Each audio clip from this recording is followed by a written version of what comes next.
Bonjour. Aujourd'hui, samedi 18 septembre 2021, je vous présente l'audio 17 Rho vers la réunion, la quadrature du cercle du couple. Et bien sûr, cette 17e lettre grecque Rho, R-H-O, accent circonflexe, n'est pas hasard. Alors, le programme est en 5 points. Premièrement, mise au point sur la playlist 8, méditation flamme jumelle sur la vérité divine. Deuxièmement, Rho est l'être central du chrisme. Troisièmement, l'ancienne guerre homme-femme. Quatrièmement, le tantra yoga au sein du couple. Et cinquièmement, entretenir la magie de l'amour. Bien sûr, cela concerne en tout premier les couples flammes jumelles, mais pas seulement. Également tous les couples désormais dans la voie de l'amour véritable. Donc, première partie, mise au point sur la playlist 8, méditation flamme jumelle sur la vérité divine. En effet, cette mise au point, parce que je veux préciser que si je suis appelée à faire aujourd'hui cet audio sur le thème principal de la quadrature du cercle du couple, d'ailleurs, pour les fidèles, thème que je vous annonce depuis mai 2021, c'est bien sûr parce que c'est le temps, mais en outre, parce que nous avons besoin,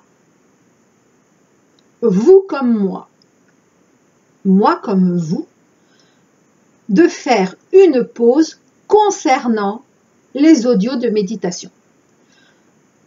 En effet, ils sont loin d'être anodins. Donc, pause bienvenue. Et vous avez sans doute pu remarquer que leur vibration est très différente. Laquelle vibration peut aller, oui, peut aller même jusqu'à sembler brûler ceux et celles qui ne seraient pas encore prêts. Alors surtout, n'allez pas plus loin. Dès que vous en entendez un, si cela ne vous parle pas au niveau ressenti. Attendez, si vous le souhaitez, bien évidemment, de savoir que vous êtes prêt. Et je tiens à dire également qu'ils ne sont pas non plus anodins pour moi, ni de les faire, ni ensuite de les réécouter. Oui, parce que les 6 actuellement qui sont en ligne, je les ai faits en 3 jours. Il y a de cela à peu près 2 semaines. À ce jour, j'ai déjà 2 autres audios méditatifs qui sont prêts à mettre en ligne. Et 3 autres, en fait, ce seront les derniers, ai-je entendu, de ce premier jet. Et donc, en tout, cela fera 11. Et donc, ces 3 derniers sont actuellement en préparation rédactionnelle. Enfin, une dernière petite précision, ce présent audio, donc 17 Rho, je ne sais pas si la prononciation est exacte, et donc également annonciateur de l'audio méditatif numéro 9 consacré au sens retrouvé de l'onde de la voix. L'onde de la voix. Deuxième partie, Rho est l'être central du chrisme. Eh bien, c'est ce que j'ai découvert. Rappelez-vous que je ne suis pas une érudite et je ne dis pas ça sans fondement, c'est la vérité. Et donc, quand j'ai su que ce serait cette lettre, ou plutôt l'onde de cette lettre qui accompagnerait ce présent audio, j'ai vérifié j'ai cherché on va dire la symbolique un peu de cette lettre, parce que je me suis dit c'est évident que ce n'est pas hasard. Et donc je vais reprendre un tout petit peu de ce que j'ai pu lire. Le chrisme résulte de la combinaison de plusieurs lettres regroupées ensemble et placées d'une manière bien précise. Symbole chrétien particulièrement fort, il est le monogramme de Jésus-Christ. Les premières lettres du chrisme, 14e lettre, Xi, XI, je ne suis pas sûre non plus de la prononciation, parce que j'ai vu que certains disaient Ki, donc je ne sais pas, et d'autres prononciations comme la Jota espagnole. Enfin bref, moi je vais continuer à dire Xi. Donc la lettre Xi et Rho sont superposées l'une sur l'autre de façon à former une sorte d'étoile à 6 branches. Il s'agit en fait de la première et de la deuxième lettre, donc Si et Rho, du mot grec qui signifie Christ. À gauche, puis à droite de celle-ci, donc de ces deux lettres, on trouve respectivement les lettres alpha et oméga. Et comme vous le savez, tout le monde le sait, première et dernière lettre de l'alphabet grec. Ces deux autres lettres, donc alpha et oméga, du chrisme, induisent la notion d'unité, de totalité, puisqu'elles encadrent ce même alphabet. Elles symbolisent le commencement et la fin de tout. Alors, pourquoi cette lettre Rho aujourd'hui? Et voilà ce que j'entends, ce que je vais entendre en direct, car lorsque j'ai préparé cet audio, il m'a été demandé de ne rien écrire à ce sujet, que j'entendrai en direct ce que les êtres de lumière souhaitaient nous dire à ce sujet. Donc, je vais redire ce que j'entends intérieurement. Bon, donc, pourquoi cette lettre Rho aujourd'hui?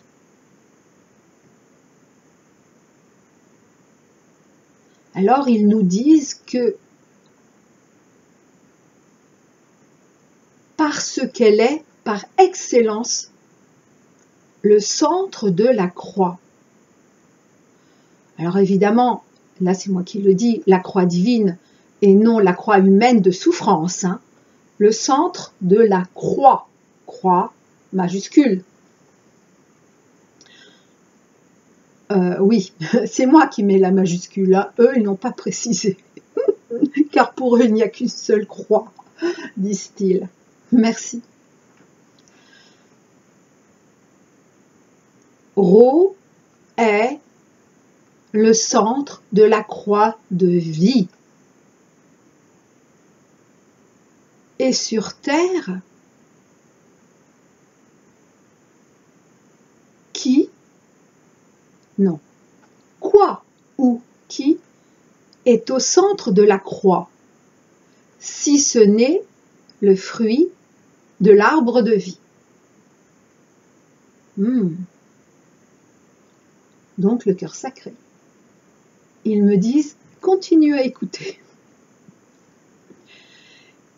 Et quoi ou qui porte ce fruit? si ce n'est l'homme et la femme unis dans l'amour, dans le même amour.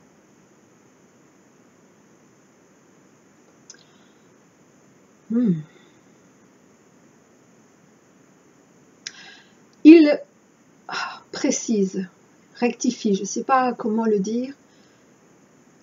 En tout cas, ils disent que ce qui a été décrit comme le chrisme en tant que monogramme de Jésus en Christ ne fut pas de sa volonté, mais bien de ceux qui, ensuite, ont su que cela nous parlerait à travers les siècles des siècles. Donc jusqu'à nous. Oui, il précise jusqu'à vous en cette période si particulière de votre récolte définitive, de toute la synthèse de nos vies, en fait, de nos vies dites antérieures. Oui, je rappelle, et je l'ai dit plusieurs fois, que cette vie actuelle est le résumé de toutes nos vies.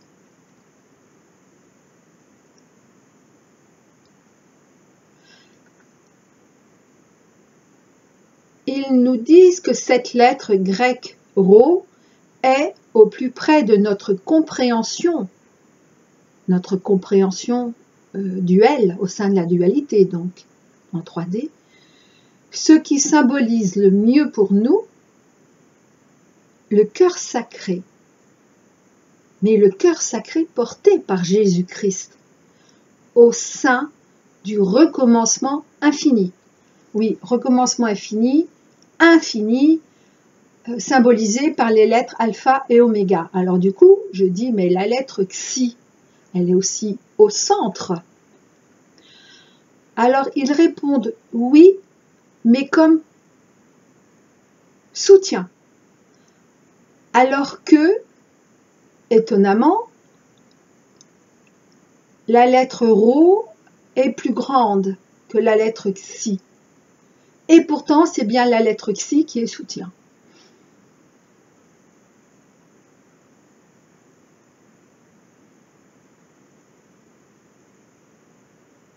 Il ne souhaite pas en dire plus pour l'instant.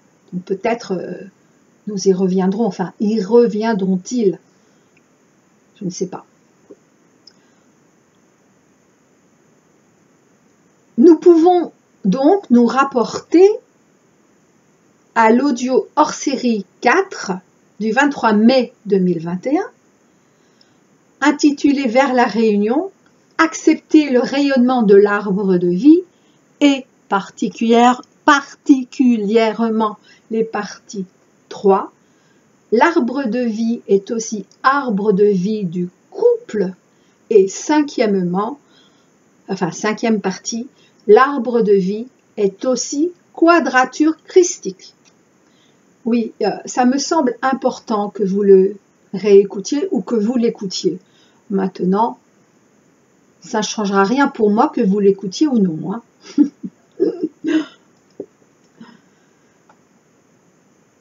Alors, la quadrature du cercle du couple, donc thème de ce présent audio,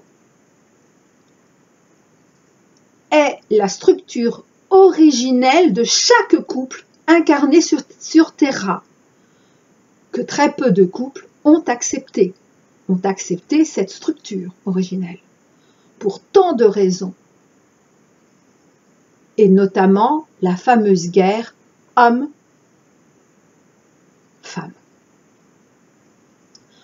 Et j'en arrive donc à la troisième partie, l'ancienne guerre homme-femme.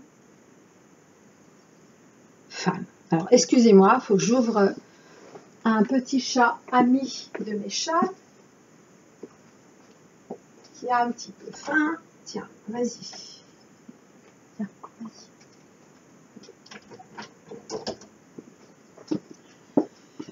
Donc, l'ancienne guerre homme-femme. Alors, je commence par l'indignation de l'homme. cause de la vieille peur ancestrale, de tous les malheurs qu'il a traînés en lui, qu'il traînait en lui, jusqu'à encore récemment à cause de l'énorme marée noire des chagrins. L'homme se considérait consciemment ou inconsciemment, et surtout inconsciemment très longtemps, comme indigne de la femme. Il ne pouvait être aimé, en tout cas c'est ce qu'il a cru très longtemps. Il ne pouvait être aimé car son sexe était trop noir et il faisait mal par son éjaculation. Oui, si vous êtes choqué de ce mot, ben écoutez, vous n'êtes ni homme ni femme, hein, vous êtes juste... Enfin bref. Donc il faisait mal par son éjaculation, c'est-à-dire au moment de la relation sexuelle, car ne s'aimant pas lui-même. Et oui, quand on pense qu'on ne peut être aimé, quelle que soit la raison de cette croyance, c'est forcément parce qu'on ne s'aime pas, en tout cas pas suffisamment.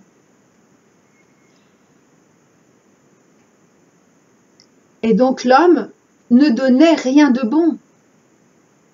Alors via la relation sexuelle, mais pas seulement, bien sûr, via la relation dans son ensemble.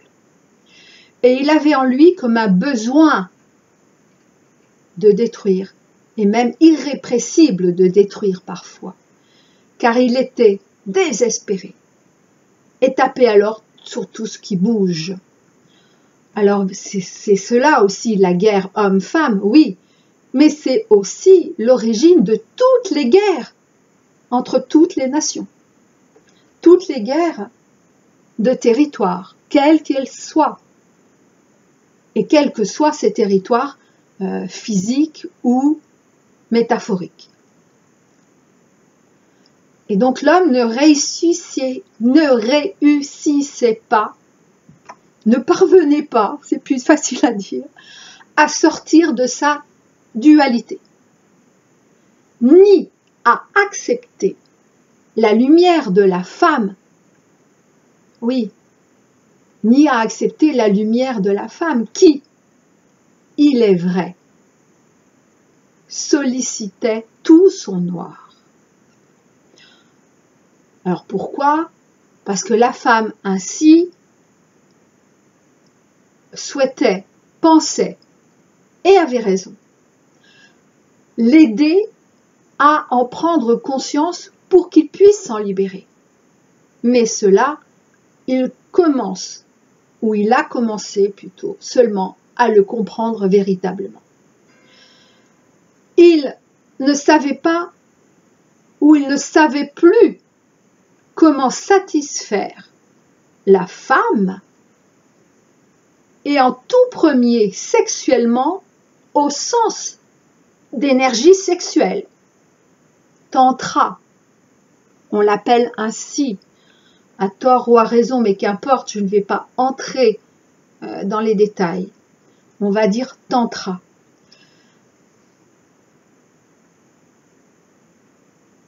Et donc, il ne savait plus comment, consciemment, la révéler à elle-même, parce qu'il sentait inconsciemment que c'était son rôle. Donc la révéler à elle-même et lui permettre, donc permettre à la femme, à sa femme, de s'ouvrir totalement. En fait, quand l'homme, en réalité la très grande majorité des hommes aujourd'hui encore, descend dans les profondeurs de la femme, il souffre, et ça j'en ai déjà parlé aussi, parce que la lumière éclaire, la lumière de la femme, éclaire ses noirceurs dont il prend à leur conscience. Et ça, c'est terrible pour lui, c'est terrible. Mais j'en ai déjà parlé, je ne reviendrai pas. Je vais faire un aparté sur le sida, car c'est important. C'est ce que m'avait enseigné à l'époque où, je ne me souviens pas exactement, dans les années 90, je ne me souviens pas exactement, fin 80, 90, quand mon prof de yoga, dont je vous ai déjà également parlé, m'avait expliqué des choses sur l'importance du sida, au-delà de ce que tout le monde a pu en croire, en recevoir information, on va dire, officielle. Alors, il m'avait expliqué que les femmes en veulent aux hommes parce qu'ils n'acceptent pas la loi du vrai couple. Elles se sentent écrasées, n'ont pas de place pour mettre leur soleil contre la terre. Elles se sentent vides, elles n'ont rien. Alors soit elles se révoltent, on va dire que ça a été un peu à l'origine également jusqu'à l'extrémisme du féminisme outrancier, soit elles se traînent, et ça peut aller jusqu'à l'extrémisme de la femme soumise, malade, dépendante, victime. Celles qui se traînent n'ont pas du tout pu réaliser leur couple. Aucun espace pour cela, aucun épanouissement. Alors que la vraie loi du couple, c'est quand la femme peut mettre son soleil sur la terre, c'est-à-dire qu'elle crée un cercle, important le mot cercle, par son amour pour celui, pour elle, ou en tout cas pour celui qu'elle croit, au moins qu'il est pour elle. Et ce cercle doit être solidement ancré dans la terre et avec assez de place autour. Ensuite, et c'est seulement à ce moment-là qu'elle peut développer des branches autour du pieu qui l'a aidé à tracer ce cercle sur la terre.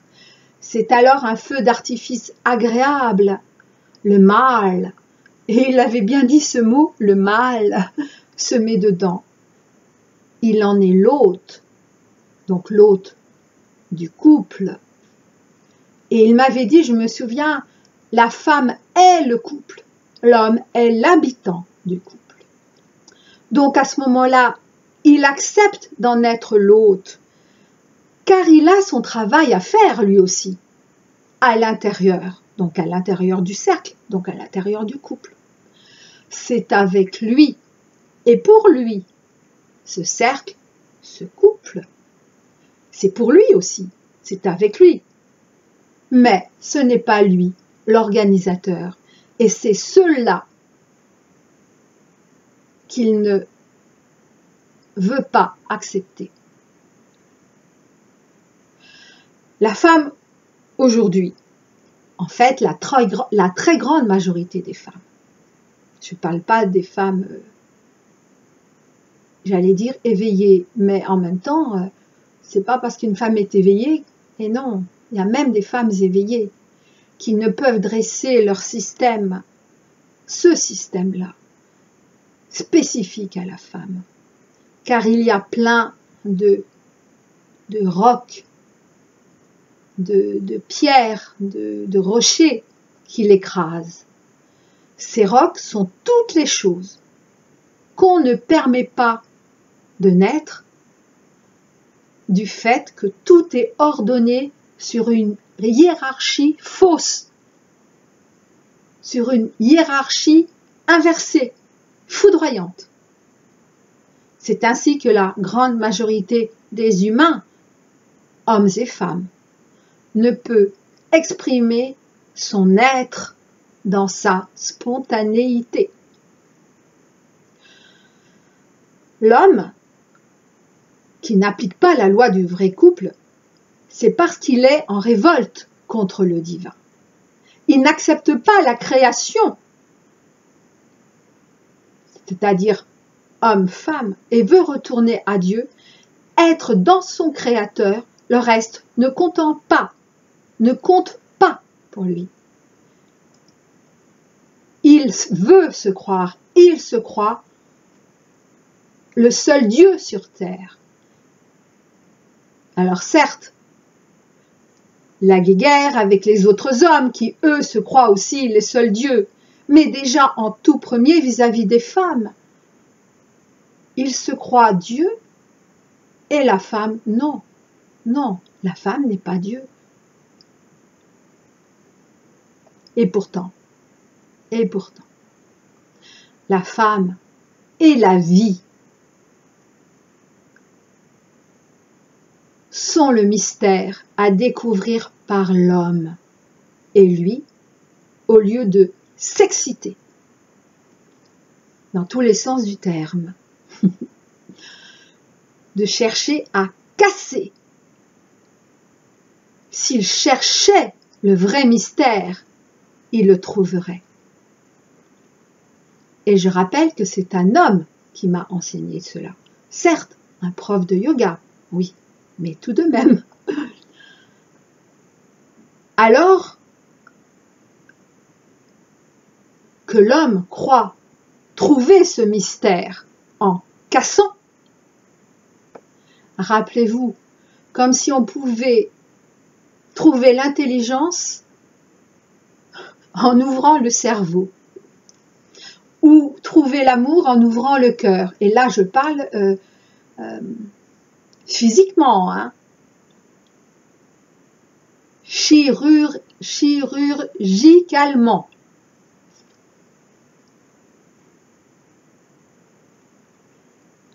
Donc, alors qu'il croit trouver ce mystère en cassant, donc la femme, il blesse à mort la femme.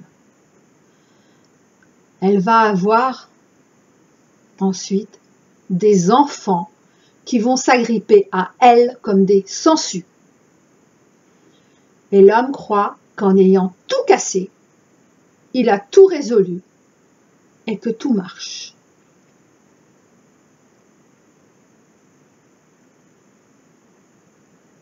Vous voyez, importante cet aparté sur le sida. Ah. À l'époque, donc il y a presque 30 ans, quand j'avais appris ça, waouh. J'avoue, je l'ai cru qu'en partie. Mais aujourd'hui, je sais qu'il avait entièrement raison. 4e partie, le tantra yoga au sein du couple. Oui, bien sûr, tantra yoga, puisque j'ai fait du yoga. Pour que la femme réussisse son couple. Et là, je parle de tous les couples extérieurs, humains. Je ne parle pas du couple, du couple intérieur, divin. Hein. Condition sine qua non, et ça c'est important, mesdames, elle veut réussir.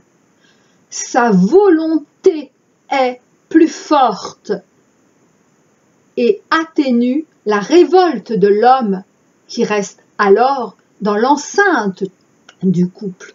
Dans l'enceinte du couple. Si la femme peut être enceinte d'un bébé, d'un fœtus, d'un enfant, d'un futur homme ou d'une future femme, elle est en tout premier enceinte de son couple.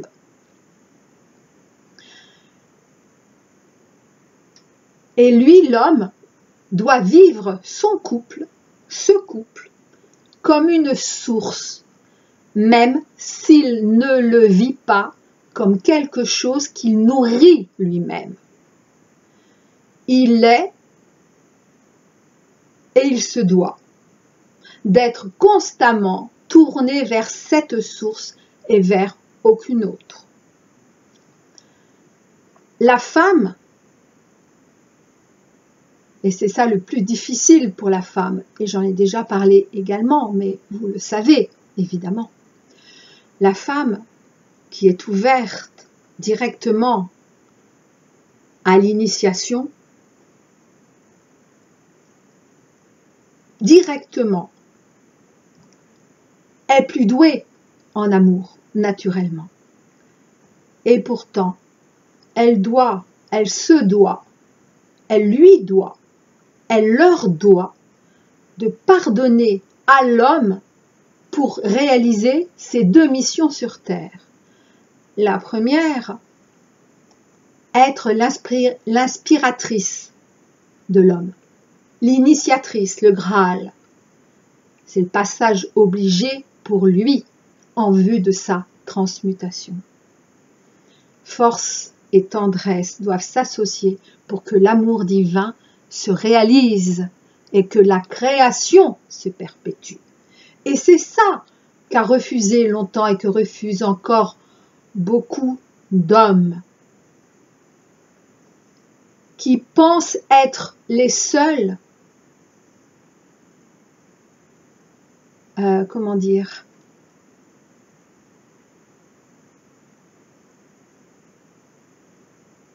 à œuvrer pour la création, pour toutes les créations. Alors que la deuxième mission de la femme est justement d'être créatrice aux côtés du créateur, on va dire masculin. Mais elle est créatrice différemment. Et en cela, elle peut être aussi mère physique, bien sûr. Et dans ce cas, elle porte la responsabilité de la qualité vibratoire de l'enfant en elle. La femme doit tenir compte de la souffrance de l'homme. Et c'est ce qu'il y a de plus dur, à mon sens, pour nous. Maintenant, je peux me tromper pour ce qui vous concerne. C'est pour cela, et c'est ce que m'avait dit aussi toujours ce même homme, prof de yoga, c'est pour cela que la femme doit bercer l'homme longtemps, le dorloter, pour que pas à pas, sans brutalité, il aille vers la lumière. Et c'est alors que la souffrance disparaît, puisqu'il ne résiste plus. Non seulement à la femme, mais en réalité à lui-même et à son couple. La femme doit pardonner également et calmer l'homme au niveau de son sexe. Distiller, rééduquer tout doucement, parce que la mère du masculin, de l'homme, n'a pas su. Rares sont les mamans qui ont su laisser grandir, faire grandir leur enfant mâle, leur enfant masculin, dans la perspective d'un jour être suffisamment mature pour créer son propre couple. La femme doit évoquer également son positif. Alors certes, elle lui révèle tout son noir, oui, mais le faire peu à peu.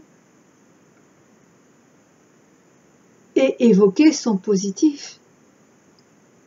Parce que ce positif existe là, existe également, bien sûr. Et à ce moment-là, toutes les tensions de l'homme se libèrent.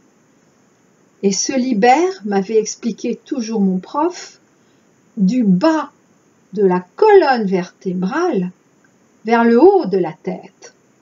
Et le bas de la colonne vertébrale, on sait ce qu'il y a.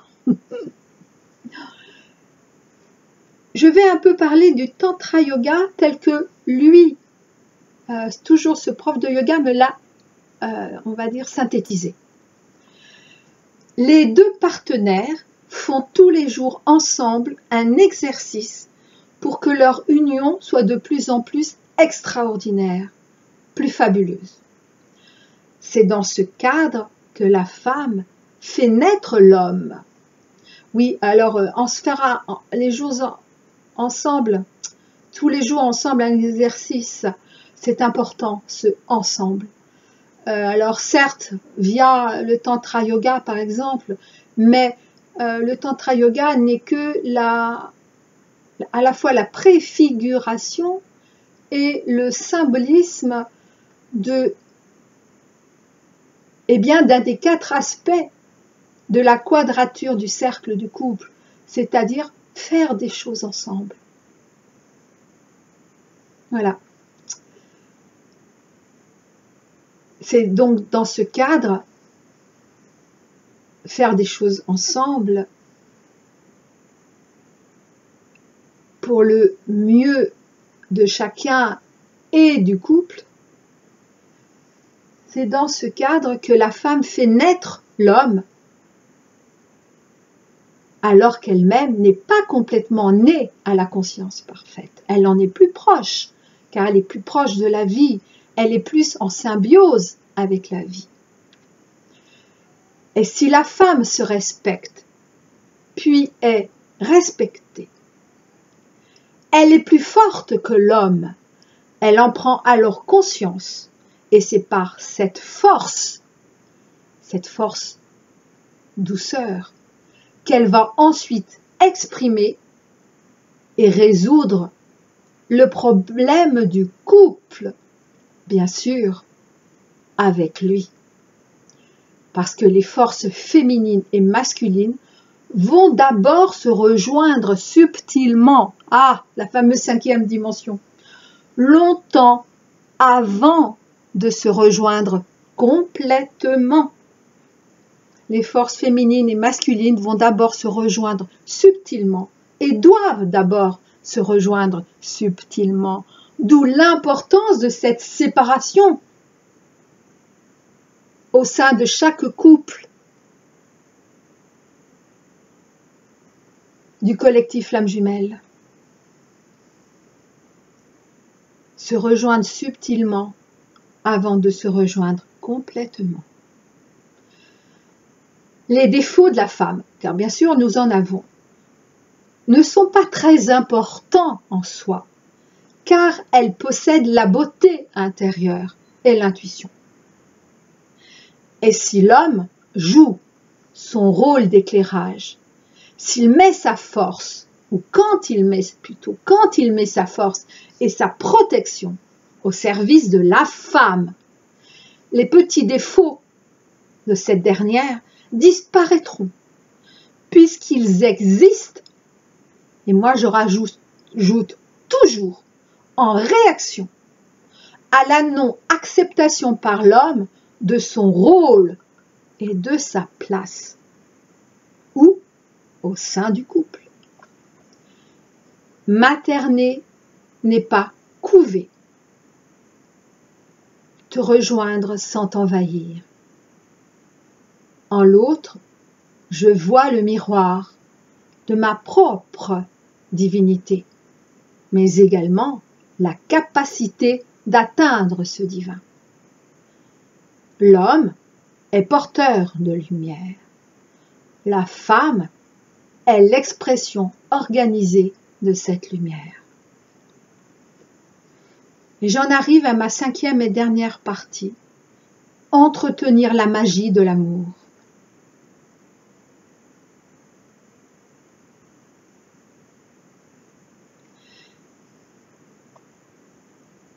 Et je vais commencer par uniquement l'énonciation de la quadrature du cercle du couple, de tout vrai couple, dans la voie de l'amour véritable.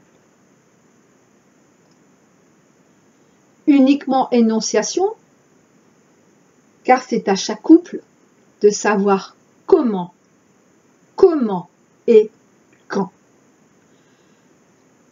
Ce qui relie une vie de couple dans la paix, l'amour et l'harmonie, je le redis, ce sont ces 4 aspects principaux.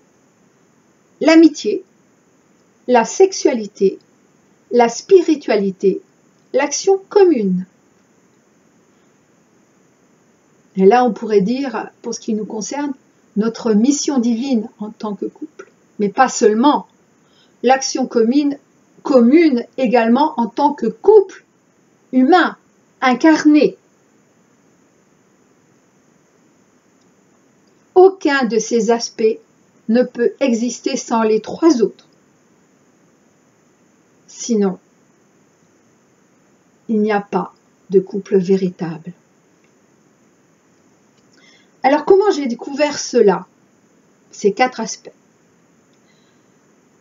Par le biais des 4 hommes que j'ai aimés.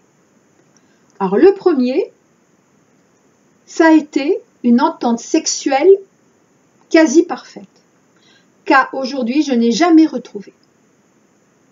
Je ne parle pas de mon autre, ça sera tellement mieux, je n'en doute pas.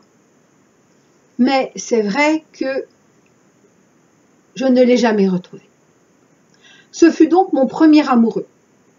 Et sans savoir, alors tout s'est fait inconsciemment, ni comment, ni pourquoi, nous avons atteint ensemble, et ça je le sais que lui aussi, tandis que nous découvrions nos corps, ce que j'ai pu ensuite conscientiser comme étant le 6e ciel, juste avant le 7e ciel décrit par certains livres.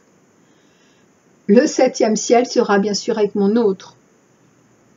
Mais à 20 ans, j'ai su que cela existait. Je l'ai su jusque dans mon corps physique, dans tous mes corps. Pourtant, cette relation n'a duré que 2 ans, parce que les 3 autres aspects étaient absents. Le deuxième m'a ouverte à ses multiples connaissances de la nature. Et nous avons beaucoup partagé d'activités. Et je l'en remercie, bien sûr. Ensemble. Mais les 3 autres aspects étaient absents. Ça veut dire les 3 autres aspects, c'est-à-dire une sexualité heureuse, une spiritualité heureuse, commune, et une amitié réelle. Et ce n'était pas le cas.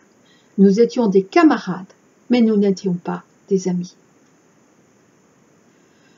Le 3e m'a appris ce qui fait le fondement solide de toute relation amoureuse, c'est-à-dire l'amitié. Et c'est d'ailleurs cette relation qui a duré le plus. Mais les 3 autres aspects étaient absents. Alors j'ai cru qu'avec le 4e, qui semblait partager la même vision de la vie, unissant le matériel et le spirituel, cela serait suffisant. Et à ma grande surprise, non. Alors aujourd'hui, je sais que si ces 4 aspects ne sont pas présents au sein d'une relation amoureuse,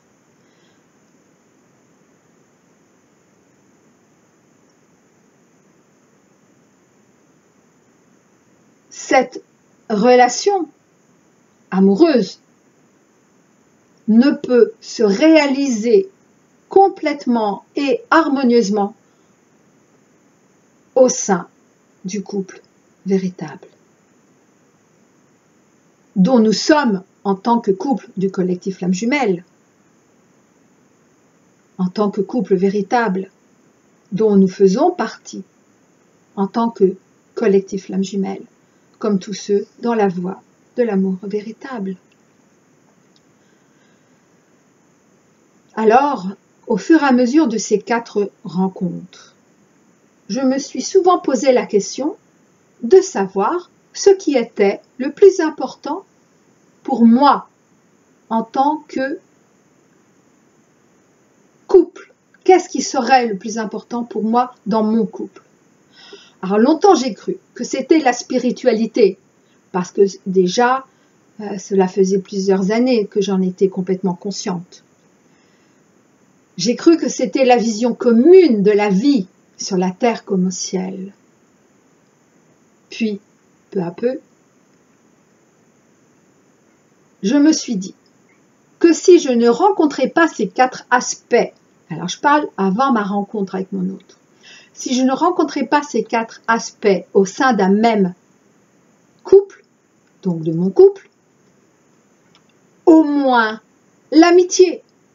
Et tant pis si l'homme n'était pas dans la spiritualité, mais l'amitié aurait fait que quels que soient mes choix, il me respecte entièrement dans tous mes choix. Puis, j'ai mis en deux, parfois la spiritualité, chut, pas possible. Alors là, c'est une de mes chattes. Bon, allez, vas-y, entre.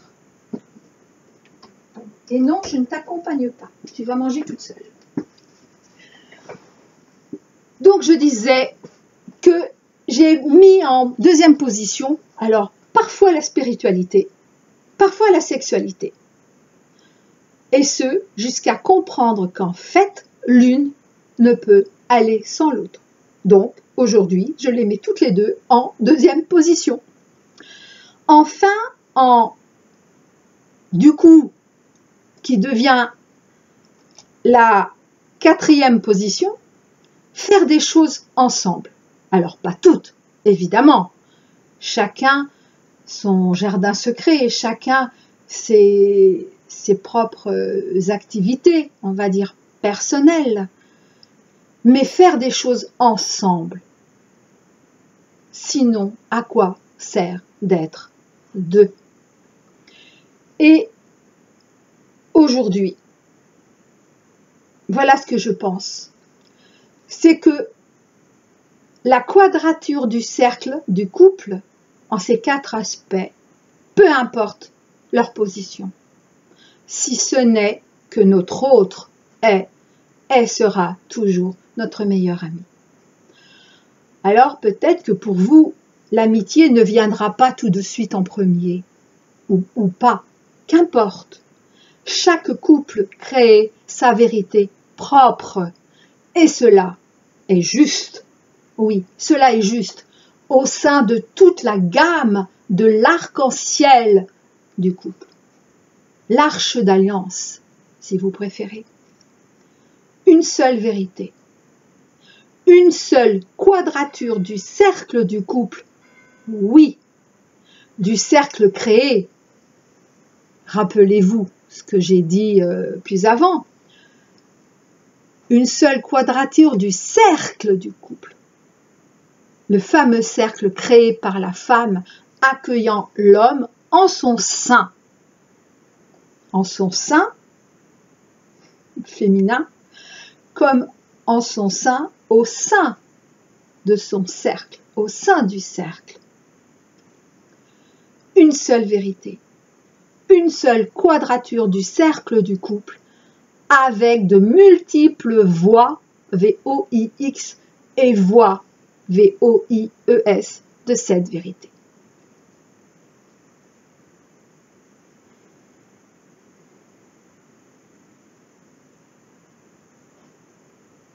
Où en es-tu, femme, pour ce qui concerne tes dernières résistances de ta blessure d'abandon? Où en es-tu, homme, pour ce qui concerne tes dernières résistances de ta blessure de rejet? Vous pouvez vous référer pour cela à l'audio hors série 5 du 11 juin 2021, intitulé « Retrouvailles avec notre blessure originelle abandon ou rejet. Et je vais terminer cet audio par un passage qu'Irvan de Sirius, guide des couples du collectif Flammes Jumelles, nous redit. Le chant du couple n'est pas qu'une métaphore, et nous écoutons le son que vous faites, le son de votre couple. C'est en écoutant vos harmoniques que nous pouvons vous aider et ajuster ou réajuster, enseigner ou guérir telle ou telle chose.